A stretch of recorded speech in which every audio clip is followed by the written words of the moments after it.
My stepmom cut me off after my dad died until the dog dug up his real will. She thought she'd buried my future along with him, leaving me with nothing but grief while she took it all. What she didn't know was that my father's last gift couldn't stay hidden forever, and when the truth came clawing out of the dirt, her empire of lies collapsed in front of everyone. But before that moment, I had to survive the pain of losing him and the nightmare of watching her take control. Growing up, my dad was my whole world. He wasn't just a parent. He was my best friend, my mentor, and my safe place rolled into one. Our house was small, nothing fancy, but inside those walls lived more love than money could ever buy. The floors creaked, the paint peeled in places, but every corner carried a memory. Bedtime stories told in his steady voice, late-night laughter over burnt popcorn, his humming while fixing a leaky faucet. I never cared that we didn't have much. What we had was enough because we had each other. Every Sunday morning, the smell of his pancakes filled the kitchen before the sun had even cleared the trees. He used to say pancakes were the one thing he could make that never turned out wrong. I'd sit at the table, my legs swinging under the chair, watching him flip them with exaggerated flair just to make me laugh. He'd stack them high, drizzle syrup in the shape of a smiley face, and say, "Life isn't about having it all. Kiddo, it's about finding joy in the little things." My dad was a man of simple wisdom. He worked long hours, but never let exhaustion steal his time with me. When other kids' fathers were too busy, mine was there for school projects, late-night talks, and the quiet moments that mattered most. On summer nights, we'd sit on the porch swing, listening to the crickets buzz in the dark, and he'd share bits of advice he thought I'd need someday. One night, I remember him saying, "People will judge you by what you own, by what you wear, by what you can give them. Don't let them forget who you are, because that's what lasts." I didn't fully understand then, but those words would come back to me in ways I never could have imagined. He wanted me to measure worth in kindness, loyalty, and character, not in the size of a bank account. For years, that was enough, just me and Dad against the world. But then came the day everything shifted. Dad remarried. At first, I wanted to be happy for him. He'd spent so many years alone, carrying the weight of everything on his shoulders, and I thought, maybe he deserved someone to share that burden. My stepmom entered our lives like a gust of expensive perfume. She had the kind of presence that turned heads perfectly styled hair, dresses that looked pulled from glossy magazines, and a voice that dripped with practiced charm. To outsiders, she was dazzling, almost unreal. To me, she felt like someone who'd walked onto a stage, already rehearsing her lines. I told myself I was being unfair. Maybe I was just protective of my dad. Maybe I was jealous. So I tried. I swallowed the unease that curled in my stomach, and I smiled when people congratulated Dad on finding love again. I told myself that if he loved her, then I should at least learn to accept her. But there were signs, small, sharp signs, that something wasn't right. She wrinkled her nose at our chipped dishes. She frowned when Dad wore his old work boots around the house, muttering under her breath about appearances. Her smile was always wide and gracious when neighbors visited, but the moment the door closed, it slipped away like it had never been there. And the way she looked at McCold, measuring like I was part of an old chapter she was eager to erase, made my chest tighten every time. Still, I tried. For Dad's sake, I forced myself to believe her sharp edges might soften with time. Dad noticed my hesitation, of course. He always noticed. One evening, he squeezed my hand gently and whispered, "Give her time. She means well." shall come around. And because it was my father, the man whose word I trusted, more than anything in the world, I wanted to believe him. I buried my doubts deep, convincing myself that maybe I was being unfair. Maybe love just looked different than I expected. But deep down, I knew something about her never felt right. And I was about to find out why. Because when my father got sick, her mask finally started to slip. It started slowly, so slowly that at first I almost convinced myself it was nothing.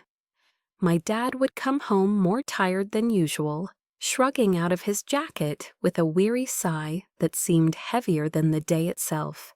He'd sit down in his favorite chair, the one by the window, where the late sun always fell across his shoulders, and close his eyes before dinner was even ready. He'd wave me off if I asked how he was feeling. "Just a long day, kiddo," he'd say, smiling that same tired smile. But I could see the strain in the lines of his face. I could hear the difference in his breathing, rough and uneven, as if each inhale took more out of him than the last. Then the coughs came, deep, violent coughs that shook his chest and bent him forward until he was gripping the arm of the chair like it was the only thing keeping him upright. The first time I saw it, I panicked. He brushed me off, insisting it was just a cold, that he'd be fine. But it wasn't fine. It got worse, and soon the truth came crashing down. The hospital smelled like bleach and fear. I sat next to him on the stiff examination table, my palms sweating against the vinyl, while the doctor shuffled through papers. When he finally looked up, his face carried that practiced sympathy he'll never forget. The words left his mouth in slow motion. "It's cancer." I swear the floor dropped out from under me. My ears rang. My chest locked up.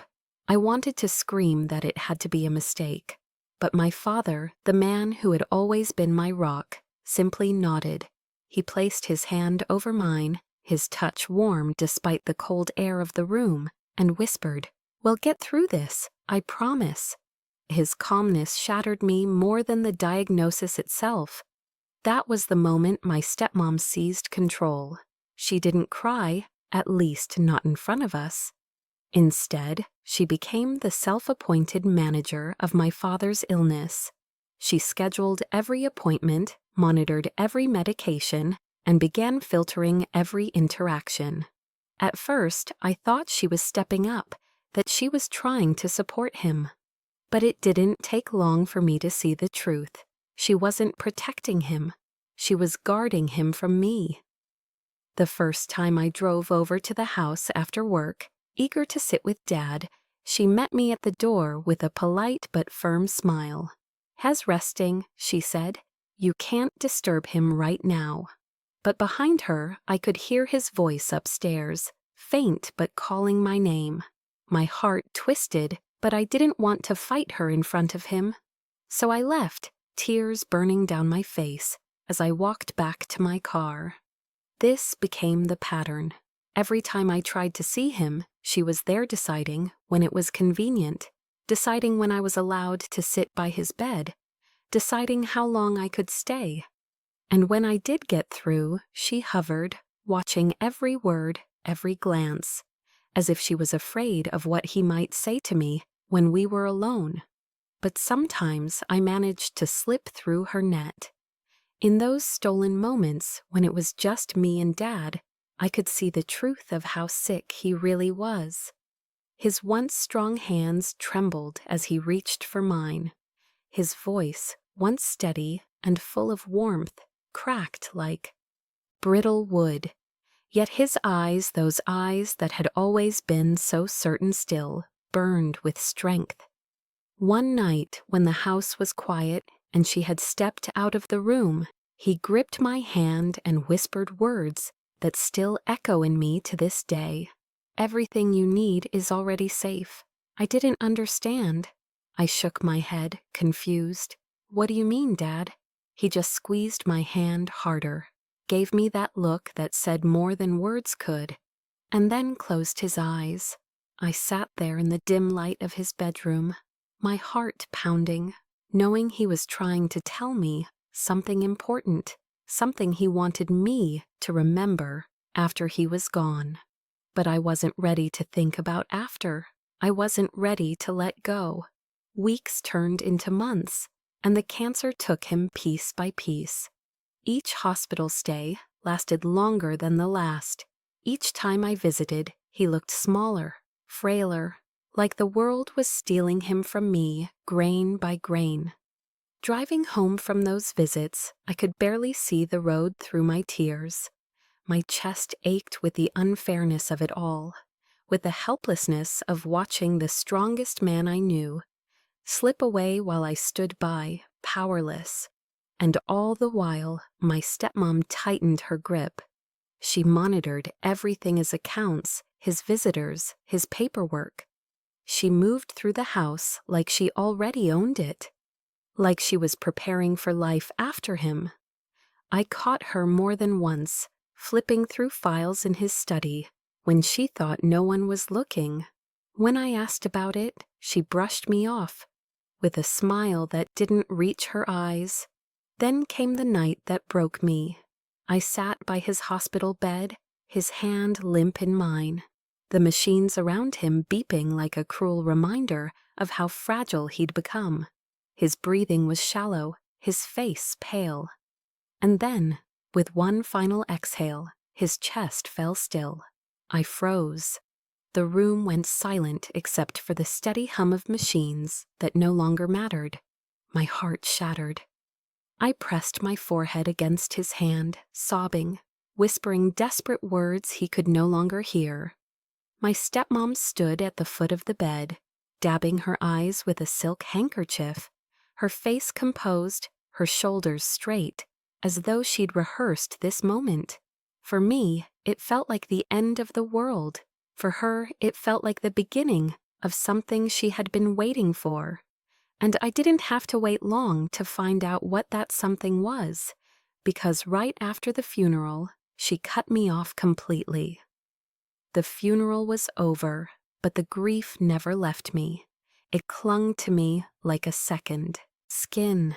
I remember standing at the graveside long after everyone else had gone home, the last of the flowers wilting under the late sun, my legs numb from standing too long, but my heart unwilling to move.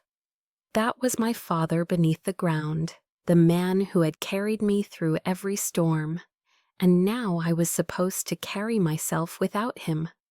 I whispered a goodbye no one else could hear, my voice breaking into the breeze.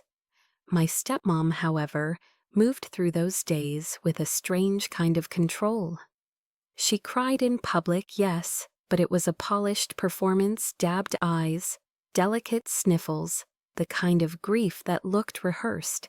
I noticed how quickly her tears dried when no one was watching, how quickly her face reset into something smooth, unreadable, almost calculating.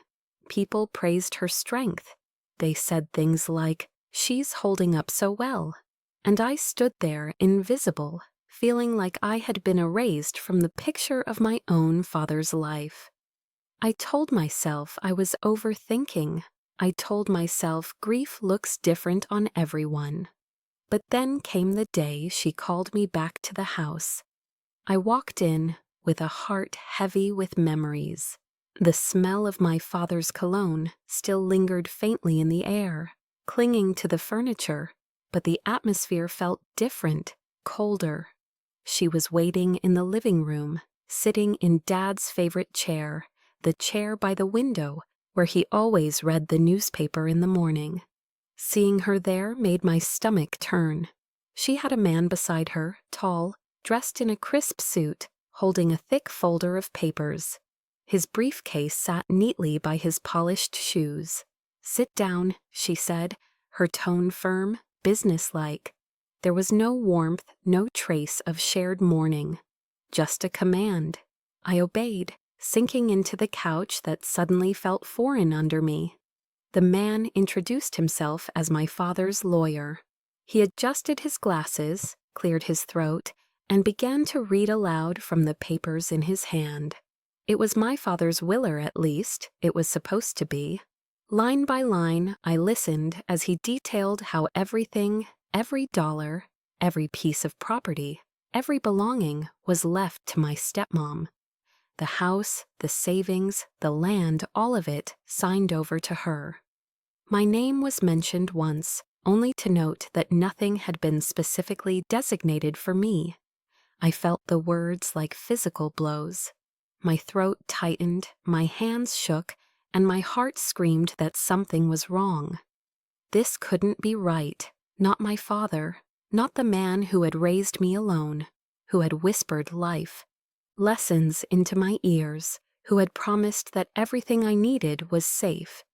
He would never have left me with nothing. I opened my mouth to protest, but before I could even form words, she spoke. Her voice was smooth, laced with false sympathy. "I know this is hard for you," she said, tilting her head just slightly, her lips curving into the faintest of smiles. "But your father wanted me to take care of things. You're young. You'll find your way. This is better for everyone." Her words landed like ice in my chest. Better for everyone? Better for her, maybe. For me, it was a knife.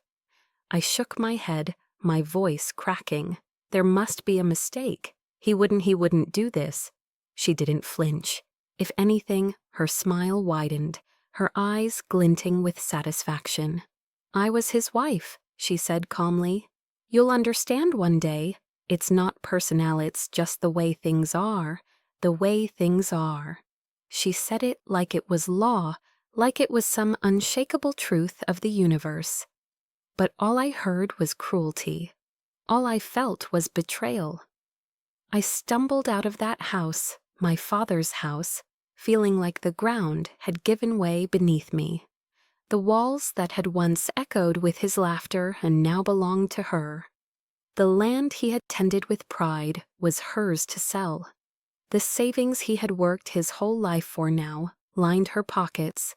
And I had nothing, nothing but grief and the echo of his last words, words I didn't yet understand. Everything you need is already safe. The days that followed were suffocating. I worked extra shifts, scraping together enough just to keep myself afloat, while she thrived. I'd pass by the house sometimes on my way to work, and it was like watching a stranger live my life. She threw dinner parties under the same roof where my father had once read me bedtime stories. She replaced his worn, beloved furniture with sleek, expensive pieces that erased every trace of him. New cars sat in the driveway, jewelry glittered on her hands. Her laughter loud, sharp, unfeeling spilled out through the windows. Each sight was a fresh wound, and still every time our paths crossed, she looked at me with that same cold, satisfied smirk. Not pity, not grief, victory, as if she had won, and I was nothing more than the loser in her carefully crafted game. I tried to move on. I told myself I didn't need her approval, didn't need the money, didn't need the house. I told myself I had my memories, my father's love, and that was enough. But at night, lying awake, the doubts would creep in. My father wasn't careless. He wasn't thoughtless. He wouldn't have left me defenseless. Something about that about the way it was presented, about the timing, about the smug certainty in her eyes, didn't feel right. The more I thought about it, the more certain I became. My father hadn't abandoned me. Someone had taken something from me, and deep down I knew exactly who.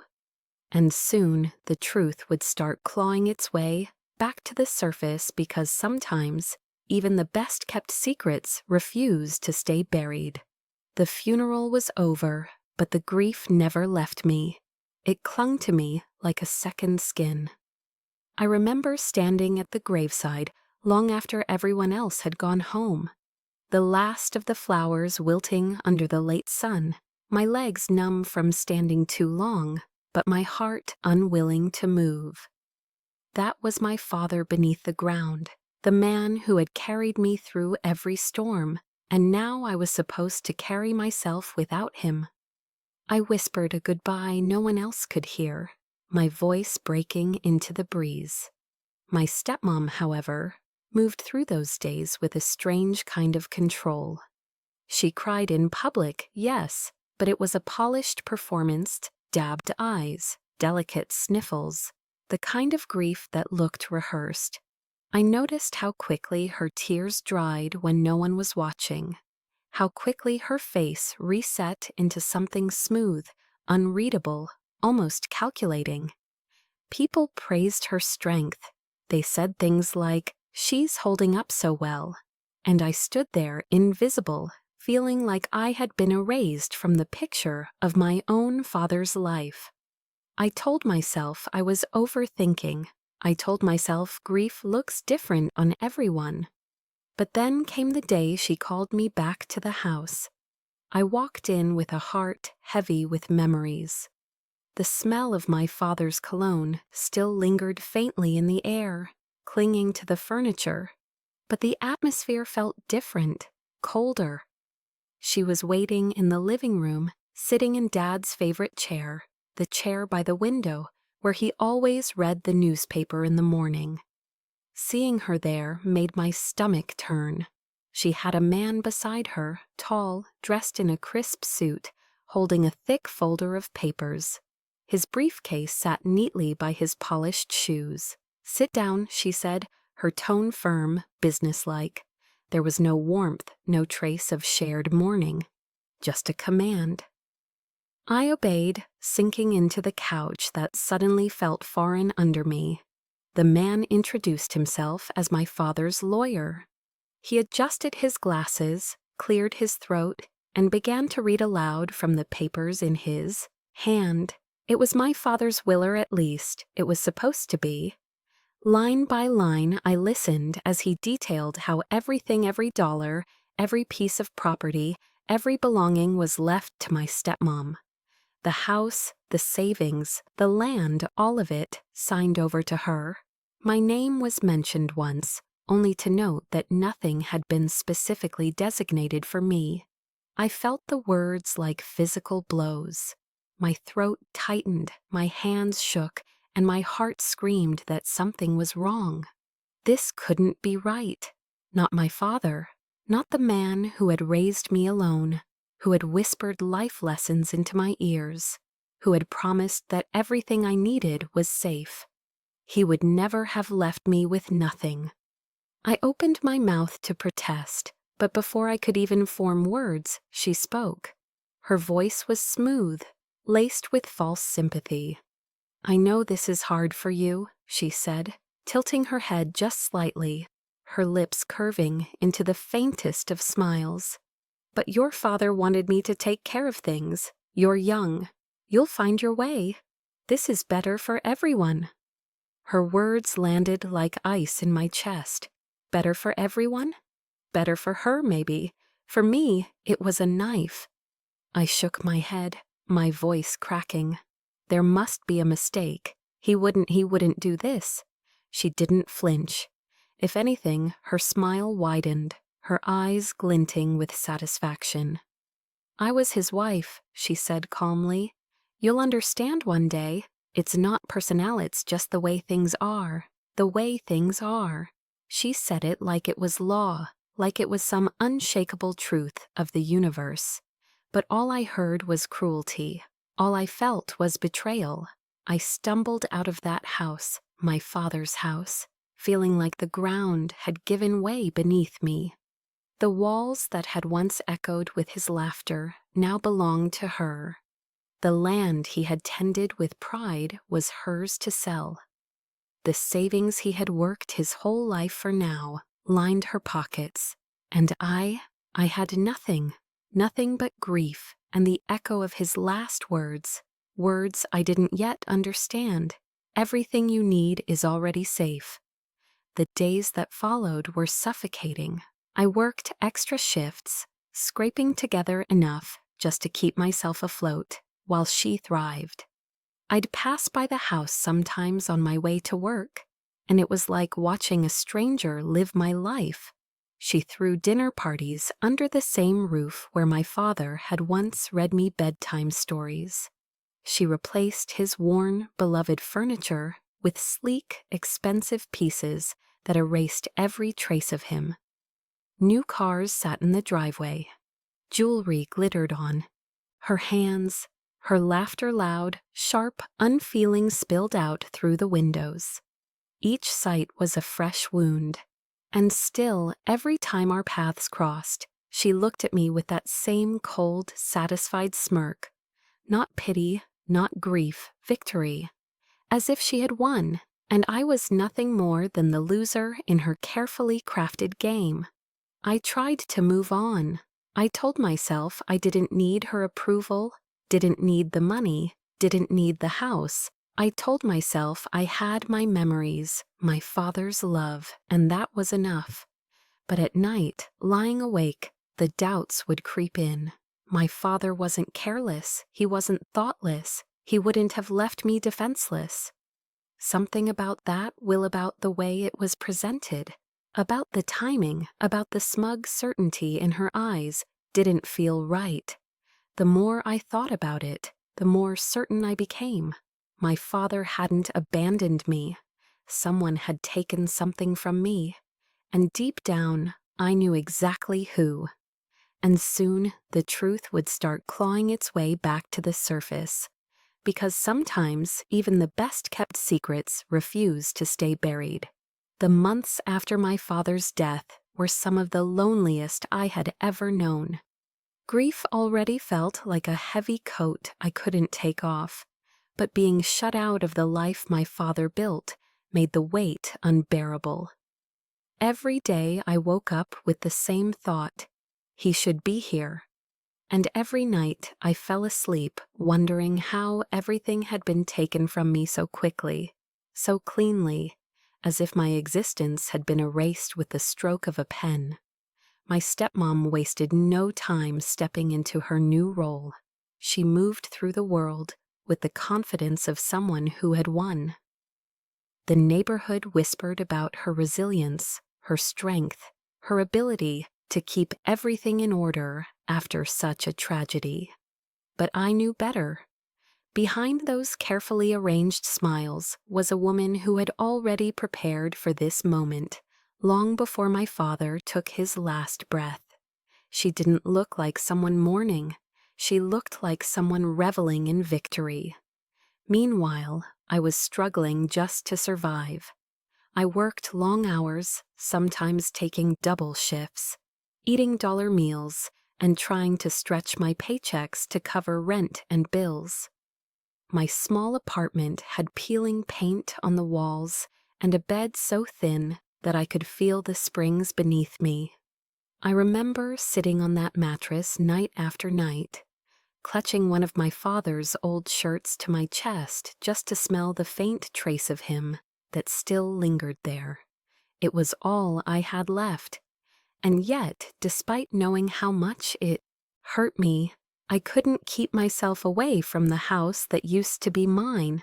Sometimes on my way to work, I'd slow my car as I passed the old place, just to glimpse it through the windshield. The lawn was perfectly trimmed, the windows glowing warmly at night, but it no longer felt like home. It felt like a theater where my memories were being erased in front of me. I would see people inside, strangers laughing and clinking glasses in the very rooms where my father once read me bedtime stories.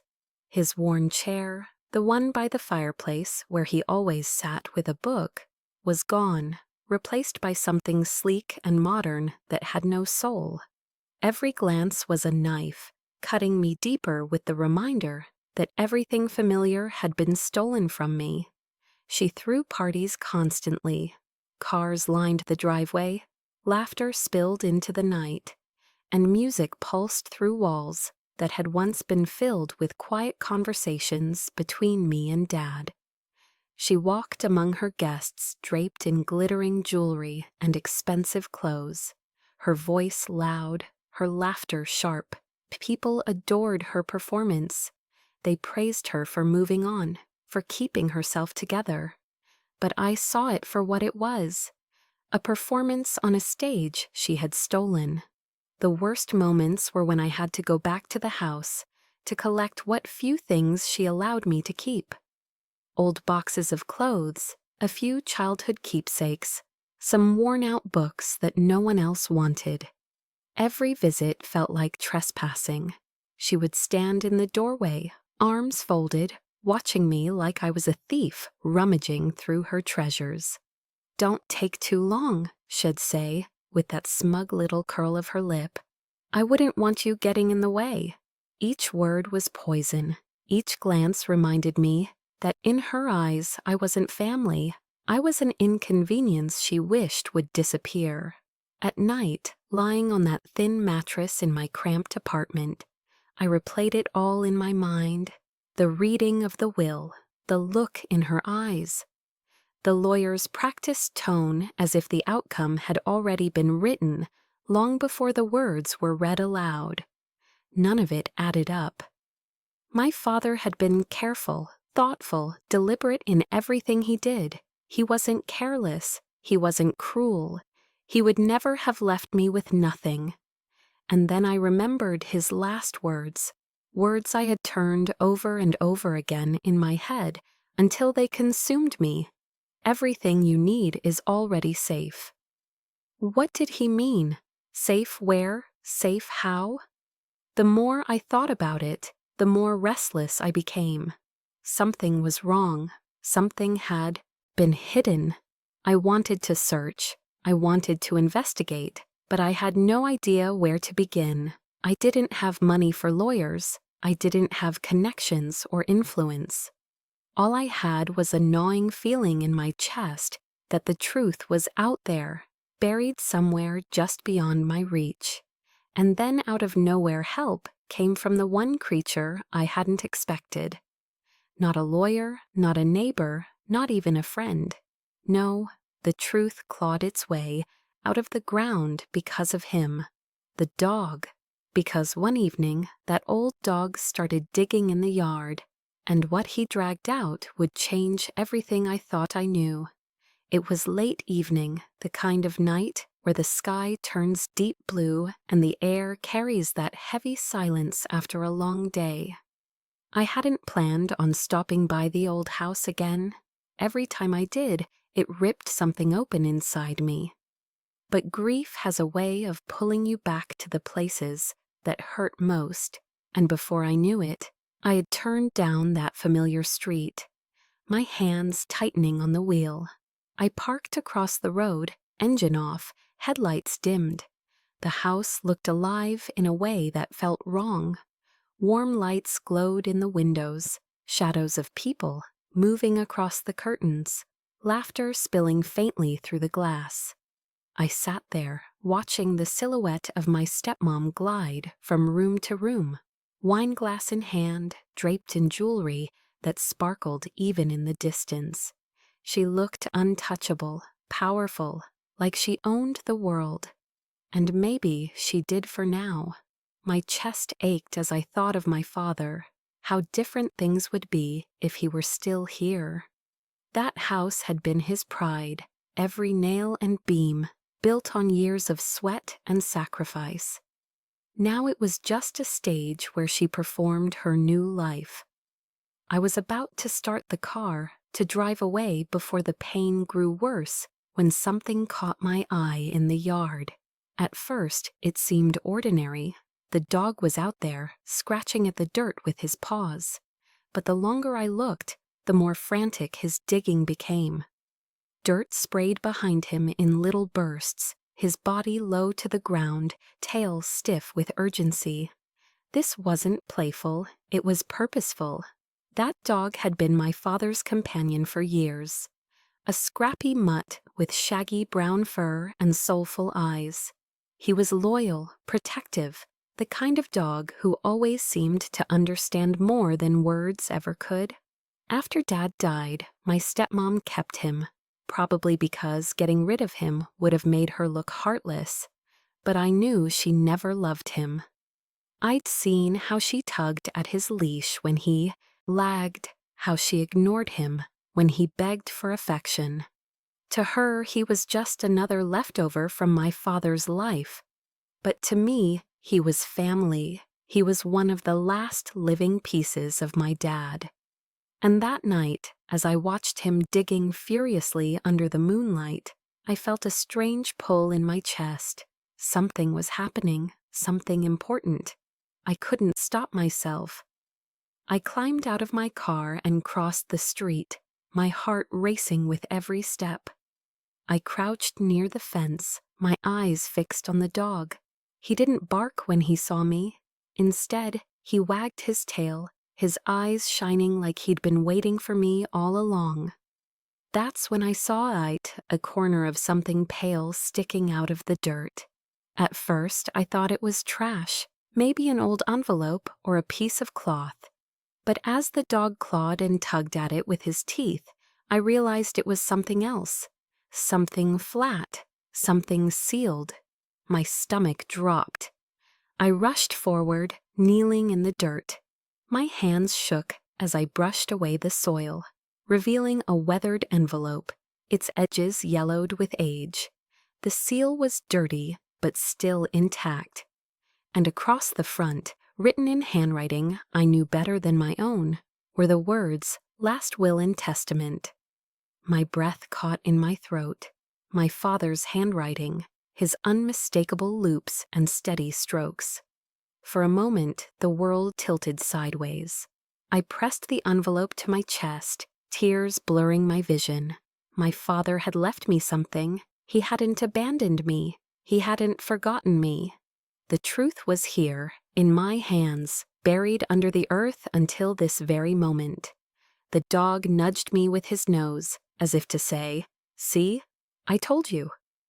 I stroked his head with trembling fingers, whispering through tears, "Good boy. You found it. You found him." But panic quickly followed. What if she saw me? What if she looked out the window right now and caught me crouched in her yard, holding the very thing she had tried to bury? My pulse hammered as I shoved the envelope into my jacket and stood, brushing dirt from my knees. The dog barked softly, almost like a warning, and I knew I had to leave before it was too late. I slipped back into the shadows, crossed the street, and climbed into my car. My hands trembled so violently, I could barely fit the key into the ignition. For a long moment, I just sat there, gripping the envelope, staring at it in disbelief, afraid to open it, afraid not to. Finally, with my heart pounding in my ears, I broke the seal. The paper inside was smudged with dirt, but still perfectly legible. My father's name was there at the top, his signature strong at the bottom, the dates and witnesses all in place. It was official, it was real. And then the words hit me with the force of a tidal wave. Everything his house, his land, his accounts, his belongings was left to me. All of it, not to her, me, his child, his blood, his legacy. And there was one condition written clearly. None of it was to be signed away or transferred into anyone else's control. He had thought of everything. He had known. Tears spilled freely down my face as I read, my father's voice echoing in my memory. Everything you need is already safe. He hadn't been speaking in riddles. He had hidden the truth, protected it, kept it safe even from the woman who thought she had outsmarted us both. He had trusted that one day, somehow, it would find its way back to me. I clutched those papers like they were my lifeline. Relief, anger, and love surged through me all at once. My father hadn't failed me. He hadn't forgotten me. He had left me everything. It was her. She was the one who had buried the truth. Literally buried it so she could steal what was never hers. And now, thanks to a loyal dog with muddy paws and a heart full of devotion, the truth had clawed its way back into the light. But if this was the real will, then she had committed a crime, and I was determined to find out just how far her lies went. That night, after the dog's discovery, I barely slept. I sat on my bed with the papers spread across the blanket, the dirt still clinging to the edges, my father's handwriting glowing under the lamp. My heart was pounding with a mixture of triumph and terror. Triumph because I finally had proof that my father hadn't abandoned me. Terror because I knew exactly who had hidden this will, and I knew she would stop at nothing to keep her secret. Part of me wanted to storm into that house right then, slam the papers down on her polished dining table, and scream the truth into her face. I wanted to see her mask crack, to watch the smugness drain from her eyes. But another part of me, the part my father had raised, told me to be careful. He had always said, "Anger burns fast, patience wins wars."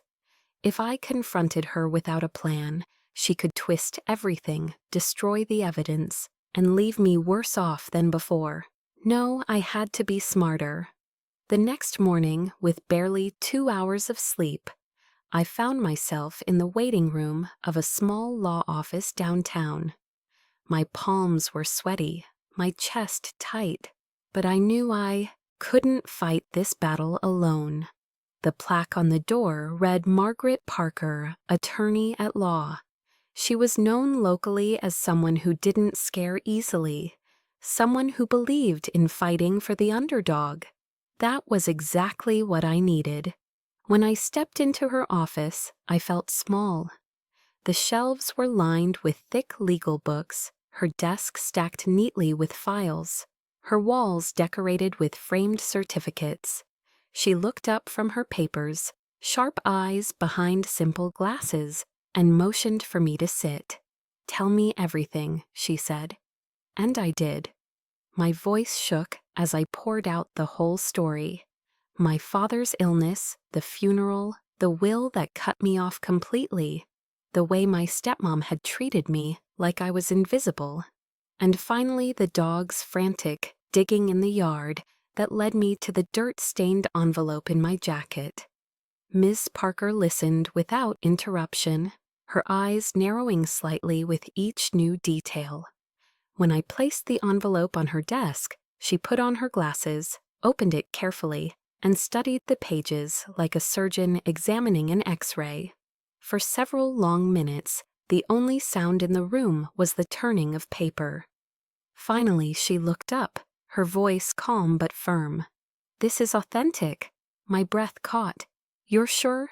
She nodded. "Yes. The signature, the witnesses, the dates, it all checks out. This isn't a copy, it's the original. And if what you're telling me is true, then your stepmother committed fraud." She concealed this will to replace it with one that benefited her. That's a crime, Sarah, not just morally, but legally. The word crime rang in my ears. For weeks I had felt powerless, like I was fighting shadows with my bare hands. But now someone else was confirming what my gut had been screaming. My stepmom wasn't just cruel, she was a thief. But what if she denies it? I asked, my voice cracking with fear. What if she says I forged it, or that my dad changed his mind, or she can say whatever she wants? Ms. Parker interrupted firmly. But the law is on your side. Well, have this authenticated by a handwriting expert. Well, track down the witnesses who signed it. And if she presented a false will, we'll prove it was a forgery. Judges don't take kindly to lies in probate court. A flicker of hope sparked inside me. For the first time since my father's death, I didn't feel like a victim. I felt like a fighter. The next days were a blur of preparation.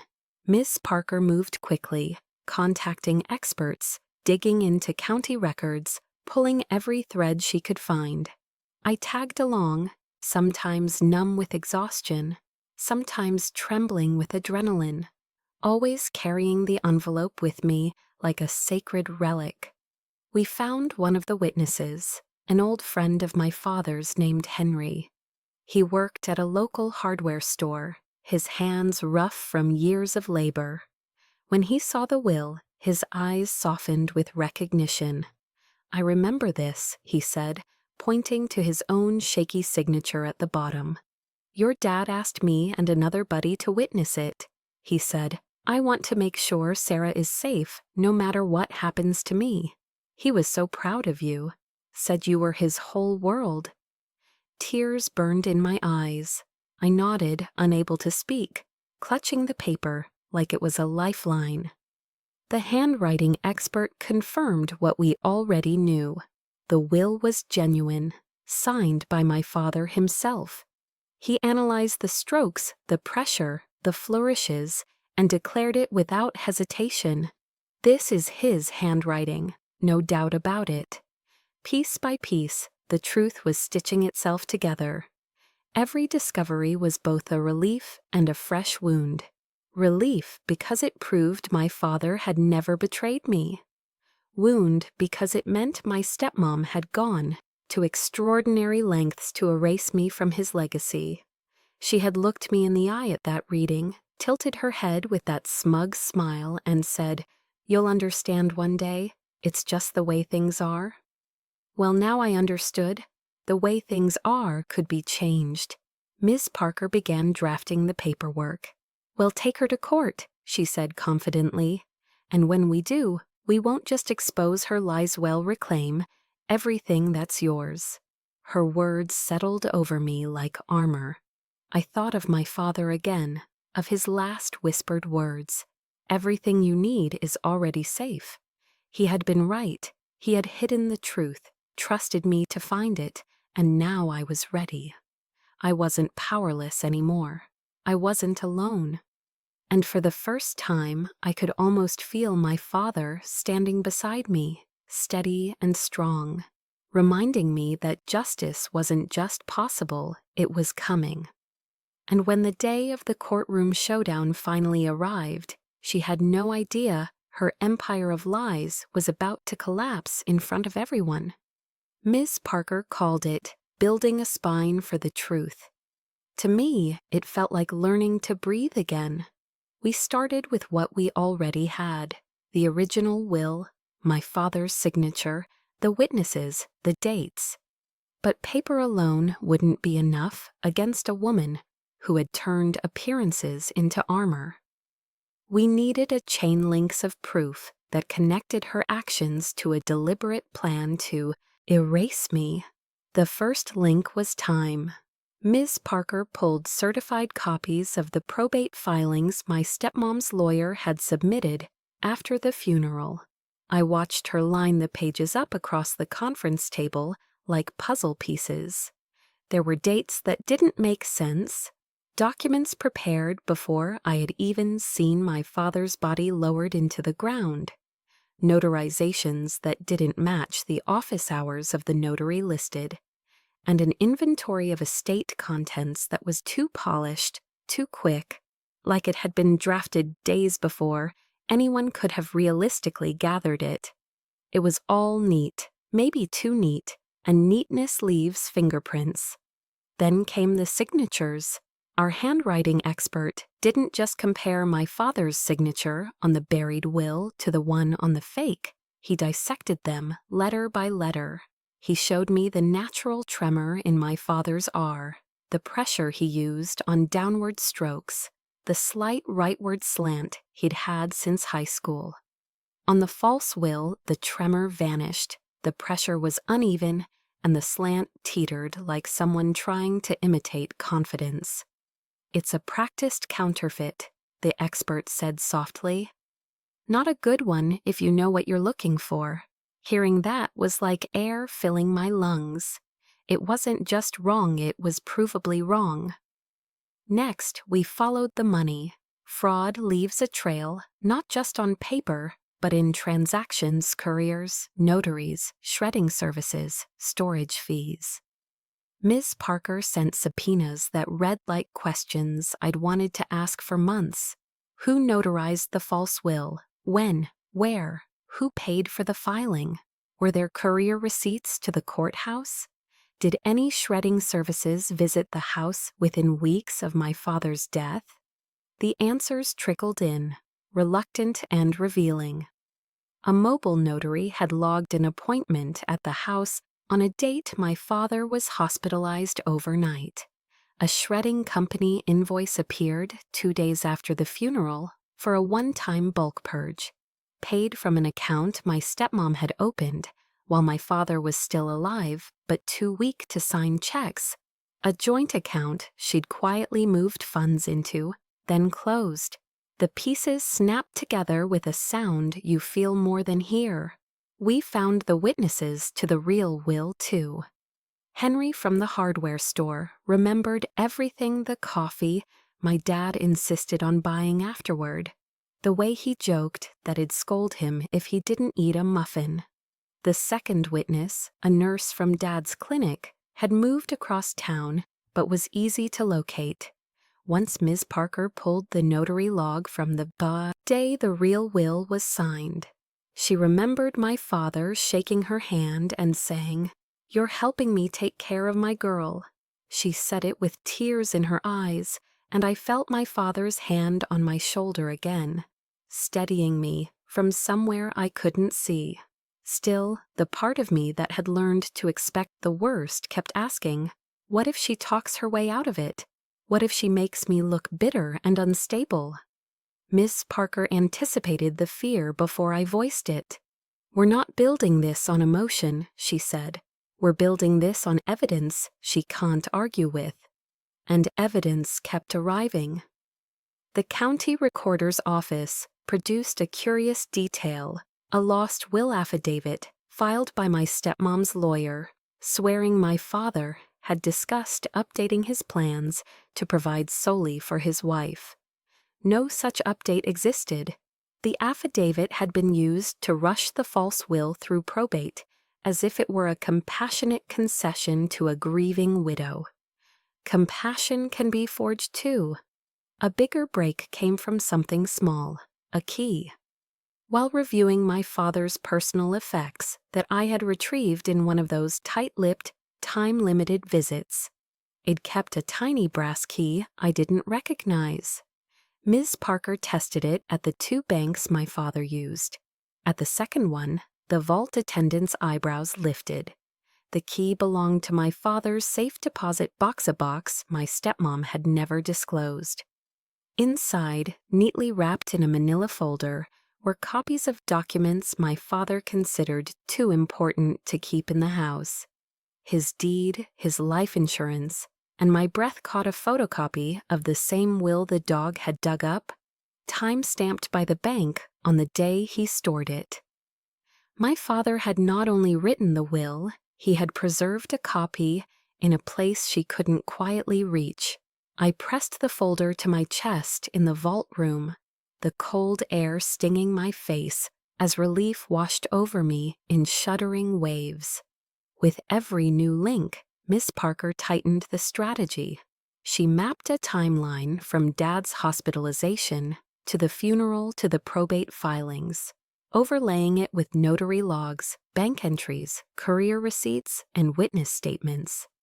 The picture it painted wasn't confusion. It was choreography. She had moved like someone rehearsing a routine. She'd practiced long before my father died: restrict access, control paperwork, bury what contradicts the story, and rush a polished lie past a court too busy to notice the seams. There were moments the work hollowed me out, reading her affidavit where she wrote my name like a footnote, seeing the price she paid to erase my father's files, as if memories could be minced into confetti rods burned hot and then cold, leaving me shivering in Ms. Parker's office. But there were other moments that stitched me back together. Henry's gravelly laugh when he remembered Dad's muffin joke, the nurse's gentle certainty, the vault clerk whispering, "Your father was thorough, like a blessing." Each one reminded me I wasn't chasing a fantasy. I was honoring a promise. When the filings were ready, Miss Parker handed me a copy of our petition to set aside the probate and admit the true will. The words felt like a key turning in a lock. Fraud on the court. Concealment of testamentary instrument. Relief requested. Restoration of estate to named beneficiary. My name. My father's name. Not twisted by her narrative, but standing side by side again where they belonged. Service was not cinematic. It was a knock at her door just before dusk, a process server with a folder and a flat voice. I waited in my car half a block away, hands clenched on the steering wheel. When she appeared in the doorway, I recognized that performative poise instantly, the tilted chin, the measured breath. She took the papers, offered a polite nod that didn't touch her eyes, and closed the door.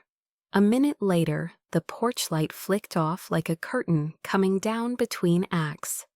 For the first time since the funeral, I didn't feel small driving past that house. I felt like someone coming back to claim a name that had never stopped being mine. In the days before the hearing, the calls started. First, a cordial message from her attorney, proposing a mutually respectful resolution. Then a sharper one hinting that public proceedings might be distressing for all parties.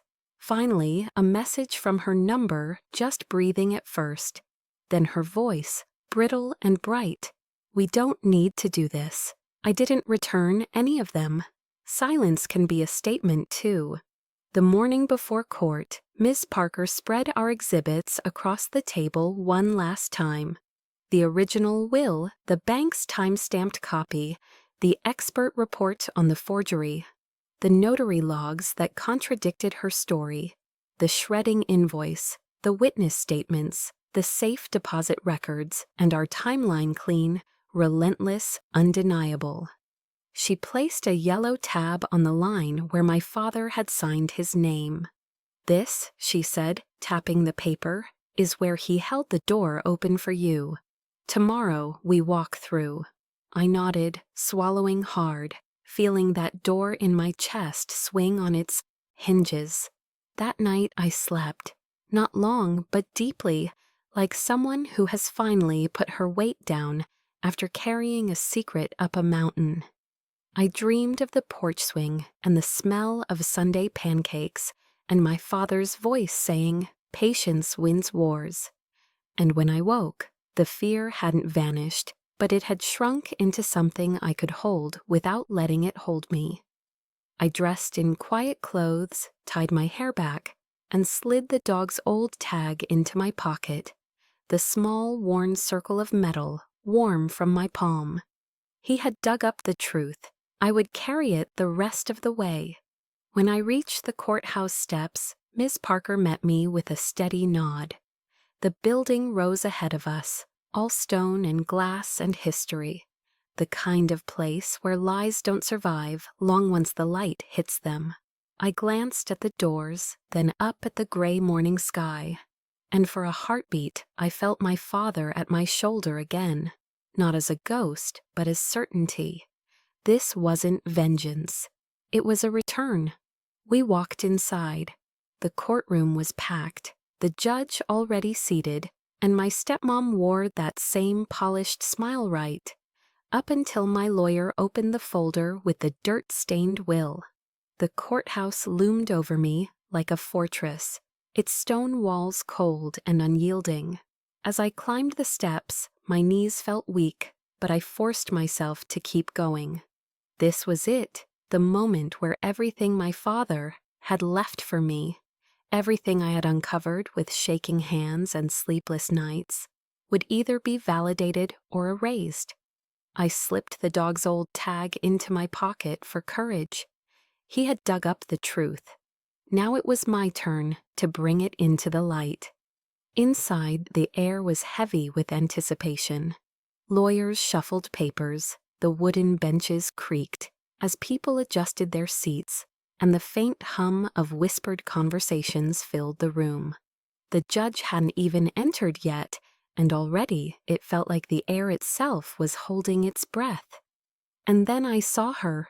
My stepmom sat at the plaintiff's table, poised and polished as always. She wore a black dress that draped perfectly, a strand of pearls at her neck, her hair styled to a shine. She looked like the portrait of a grieving widow, graceful, dignified, sympathetic. To outsiders, she seemed like a woman carrying the weight of loss with quiet strength. But I knew better. I knew that behind that carefully painted mask was a woman who had tried to bury more than just my father's memory. She looked at me across the courtroom, our eyes locked for a single moment. She gave me a faint, calculated smile, the kind of smile you might give someone you've already beaten. A smile that said, "You don't belong here. This is my world now." For a second, I felt the sting of that old doubt rise in me. But then I felt the envelope in my bag, the weight of the papers that had been pulled from the dirt. And I reminded myself her empire was built on lies, and lies crack under pressure. The bailiff called for order, and the judge entered, robes flowing, gavel striking once against the wood.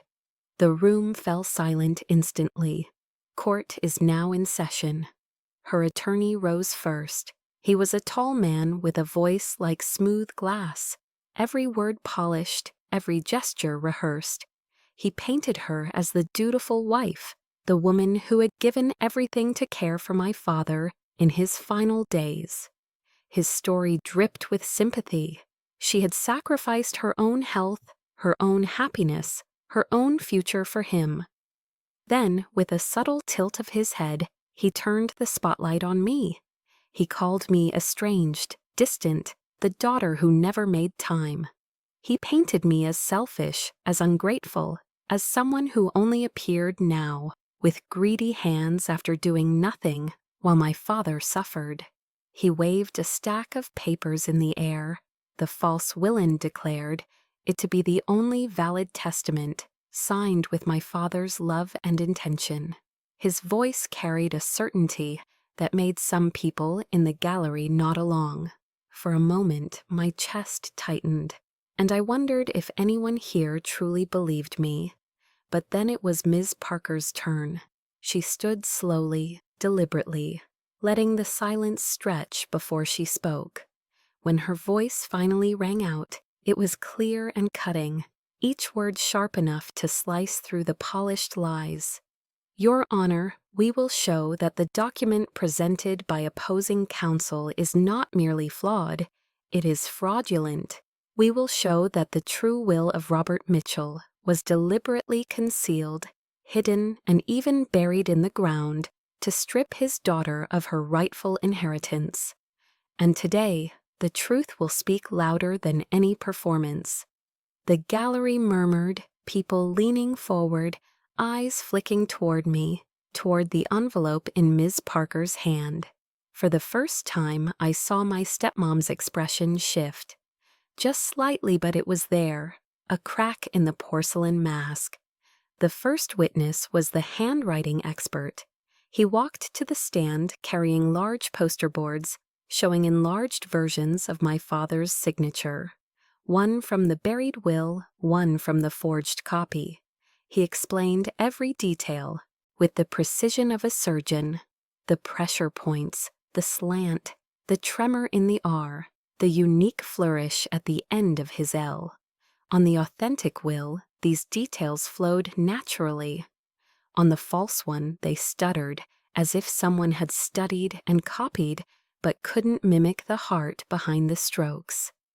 This, the expert said firmly, pointing to the forged will, was not written by Robert Mitchell. It was an imitation, and a poor one if you know what to look for. Gasps rippled through the courtroom. I dared a glance at my stepmom. Her lips tightened, her fingers twisting slightly in her lap. Next came Henry, the hardware store clerk. His voice was rough with age, but it carried the weight of memory. He told the court about the day my father had asked him to serve as a witness, how Dad had insisted on buying him coffee afterward, how he'd laughed about muffins. He said he wanted to make sure his girl was safe, Henry said, his voice breaking slightly as he pointed to me. He said she was his world. My throat burned, and I had to grip the edge of the bench to steady myself. The nurse followed, her testimony quiet but steady. She described how my father had asked her to witness as well, how he had looked at me with pride when he explained his wishes. He wanted everything to go to his daughter, she said simply. He made that very clear. Then Miss Parker revealed the final piece. She walked to the evidence table and pulled out 2 documents. One was the dirt-stained original will, signed and witnessed. The other was the photocopy from the safe deposit box, time-stamped by the bank years before his death. She placed them side by side for the judge to see. They were identical, every word, every mark, every date. The judge leaned forward, her brows furrowed. The gallery was silent now, so quiet I could hear the sound of my own breathing. Ms. Parker's voice rang out one last time, steady and certain. "Your Honor, this is the truth my client's father tried to protect for her. This is his voice, his signature, his will. Everything else is a lie, designed to erase her from his legacy." The judge sat back, her face grave. She looked at my stepmom, then at her attorney, then finally at me. "The evidence is overwhelming. Mr. Mitchell's true will is valid.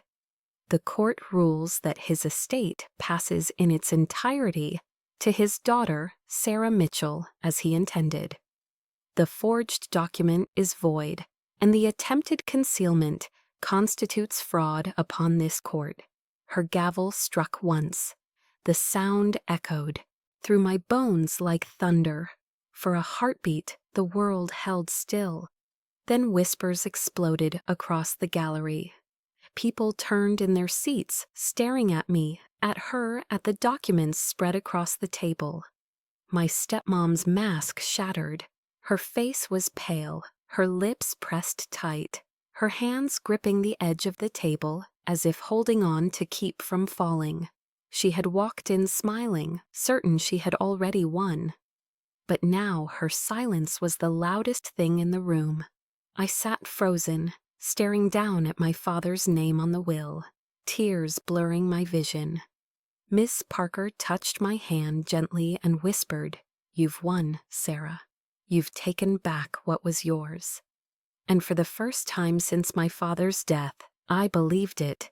But the real victory wasn't sealed by the gavel. It came moments later, when she cornered me outside the courthouse and tried one last time to manipulate me.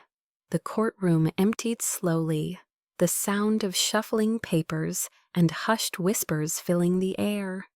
People stole glances at me as they left, some curious, some sympathetic, some simply stunned by what had unfolded.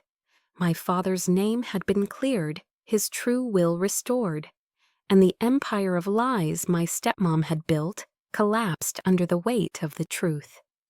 But even with the judge's ruling echoing in my ears, my chest still felt heavy, like the battle wasn't quite over. I gathered my things carefully, sliding the folder with my father's will back into my bag, as though it were something sacred. Miss Parker patted my arm and gave me a small nod. "You did well in there. He'd be proud." The words almost broke me. I swallowed hard, holding back the tears that threatened to spill. "Thank you," I whispered, "for everything." She squeezed my hand, then excused herself to speak with the court clerk. I stepped into the hallway, the fluorescent lights buzzing faintly overhead. The air was cooler out here, quieter, but my relief was short-lived, because there she was. My stepmom stood at the far end of the hallway, her attorneys hovering awkwardly nearby, avoiding her gaze.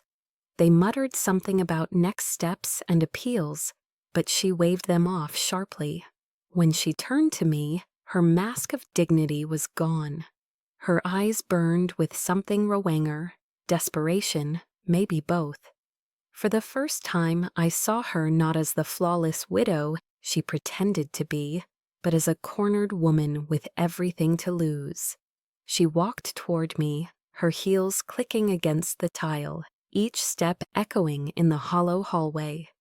I forced myself to stay, rooted, refusing to give her the satisfaction of seeing me retreat. When she stopped just a few feet away, she leaned in slightly, her voice low but sharp. "You didn't win," she hissed. "You think this changes anything? You'll never understand the sacrifices I made, the life I gave up to be with him. That money, that house, it should have been mine. He owed me." Her words hit like ice water. Owed her? My father had loved her, yes, but he had never owed her his legacy, his blood, his daughter's future. He had trusted her, and she had twisted that trust into greed. I drew a slow breath, steadying the storm inside me. "No," I said firmly.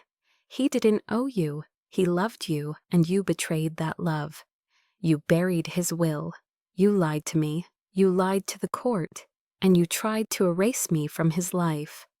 But the truth came back. You couldn't bury that." She flinched just slightly, her polished fad cracking further. "I gave him everything," she snapped, her voice trembling now. "And what did you give him? Memories? Sentiment? He needed me." The anger that had burned in me for months surged forward, but it wasn't the kind of rage that makes you scream. It was colder, steadier, sharper. "What I gave him," I said quietly, "was love without conditions. Not for what he owned, not for what he could provide, but for who he was. That's something you'll never understand. And that's why, in the end, he trusted me, not you." Her lips parted, but no words came. For once, she had nothing to say. The silence between us was heavier than any insult she could have thrown. I stepped back, adjusting the strap of my bag on my shoulder. My father's will felt like a weight, they're not a burden, but an anchor. Proof that he had seen through her long before I ever could. Proof that he had kept his promise when he whispered, "Everything you need is already safe." As I walked away, her voice followed me, strained and desperate. "This isn't over, Sarah." But I didn't turn back. It was over. The gavel had fallen, the truth was written, and I carried my father's legacy with me. For the first time since his death, I felt whole again. When I pushed open the courthouse doors, the sunlight hit my face. I paused for a moment on the steps, closing my eyes and lifting my face to the sky. I thought of my father, of the dog who had clawed at the dirt until the truth surfaced, of every sleepless night I had wondered if I was crazy to keep fighting. And I smiled. She thought she buried my future. But thanks to my father and a loyal dog I dug, it back up.